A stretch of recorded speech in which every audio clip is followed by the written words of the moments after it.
Assalomu alaykum, hurmatli Damas va Labo minadigan do'stlar.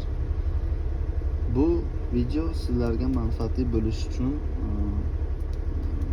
video qo'yyapman va muammo pechka.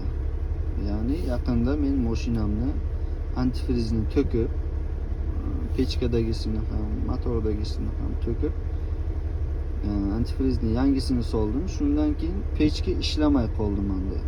Pechka muammo bo'ldi va juda sovuq havo berdi. Va bu narsani men ustalardan ham so'radim, motoristlardan, ya'ni elektriklardan so'radim. Bu narsani yechimini ular ayta olmadi. Yo unisidan, yo bunisidan, yo radiatorni almashtiring pechkangizni deyishdi va bu narsa muammo hal bo'lmadi bu narsa bilan va bir tanishim aytdi, bu narsa bu ishda ancha yildan beri ishlar ekan. Endi bu bilgani uchun, men bilmaganim uchun undan so'radim. Masala shundaki, pechkada havo qolar ekan. Antifrizni to'kkandan keyin unda havo qolar ekan va antifrizni solganingizda u to'lmas ekan. Yarmi, masalan mana bu radiator desangiz, yarmi to'ladi, yarmi havo bo'ladi. Va buni natijasida issiqlik bermaydi yaxshi. Beradi juda kam, yo вообще bermaydi, yo bir ishlab bir ishlamay qoladi. Va shu masalani men o'sha tanishim bergan maslahatiga qarab ish tutdim va ishladi. Bu narsa to'g'ri ishladi, pechka ishladi. Xo'sh, masala shundaki, do'stlar, pechkani havosini chiqarish kerak. Buning uchun men qilgan ishlarimni sizlarga aytay. Qolganini o'zlaringiz ham xavfsizlikka e'tibor qilgan holda qilasizlar. Krishkani ochdim. Mashina issiq edi, chunki davleniya sazdavat bo'ladi radiatorda ichida. Krishkani ochdim.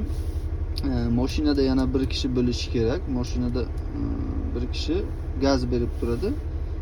Tashqaridan pechkani ikkita nimasi bor, shlankasi, ya'ni bittasi kirish, bittasi chiqish. Menda turgani bu tarafdagisi kirish bo'ladi, chunki termostatdan kelgan. Narigi tarafi motor tortib bo'ladi qaytib. Ana shuni bu tarafdagisini emas, ya'ni o'ng tarafdagisi, salon ichidan qaraganda o'ng tarafdagisi, tashqaridan bo'lsa chap tarafdagisi bo'ladi. Endi har kimda har xil bo'lishi mumkin, joyi kimnikidir alishib qolgan bo'lishi mumkin, yo balki meniki alishib qolgan, bilmadim. Shuni